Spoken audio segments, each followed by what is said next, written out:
Hello and welcome to FC talk show. FC talk শোতে আপনাদের সকলকে স্বাগত। তো সিজন শুরু হতে চললো, কিন্তু মোহনবাগান কিন্তু সিজন শুরুর আগে নিজেদের দল গোছানোর যে স্পিড সেটা আরও স্পিড আপ করেছে। তো তারা এই মুহূর্তে কথাবার্তা চালাচ্ছে একজন আইএসএল এক্সপেরিয়েন্সড যথেষ্ট কোয়ালিটি ভালো গোলকিপারের সাথে।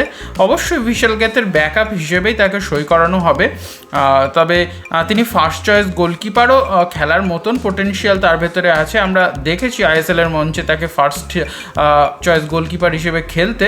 তো আজকে সেই প্লেয়ারটিকে এই নিয়েই আজকের ভিডিও। তো যারা চ্যানেলে নতুন, চ্যানেলটিকে সাবস্ক্রাইব করে রাখুন, বন্ধুদের সাথে শেয়ার করুন এবং ভিডিওটি ভালো লাগলে অবশ্যই একটা করে লাইক করবেন। তো প্লেয়ারটি আর কেউ নয়, 24 বছর বয়সী এফসি গোয়ার গোলকিপার ঋত্বিক তিওয়ারি। তিনি এফসি গোয়ার হয়ে ডুরান্ড কাপ, সুপার কাপও জিতেছেন। তো গোলে যখন তিনি খেলতেন এফসি গোয়া যথেষ্ট দায়িত্ব নিয়ে, এবং যেটা আমরা বিশাল ক্যাথের মধ্যে দেখতে পাই যে তার যে একটা এক্সট্রা তাগিদ থাকে দলের হয়ে, সেটা কিন্তু এই ঋত্বিক তিওয়ারির মধ্যেও দেখা যেত। যথেষ্ট পোটেনশিয়াল আছে এই প্লেয়ারের মধ্যে। বয়স একেবারে অল্প, 24 বছর, একেবারে অল্প বলবো না, 24 বছর বয়সী। তো ইয়াং প্লেয়ার, দেখা যাক মোহনবাগান নিজেদের দলে তুলে আনতে পারে কিনা। কথাবার্তা কিন্তু ফাইনাল স্টেজে আছে বললেই চলে। তবুও আমি এই মুহূর্তে হাইপ করব না যে ঋত্বিক তিওয়ারি এসে গেছে। ঋত্বিক তিওয়ারি সবুজ মেরুন জার্সি গায়েই খেলতে চলেছে পরবর্তী সিজনে।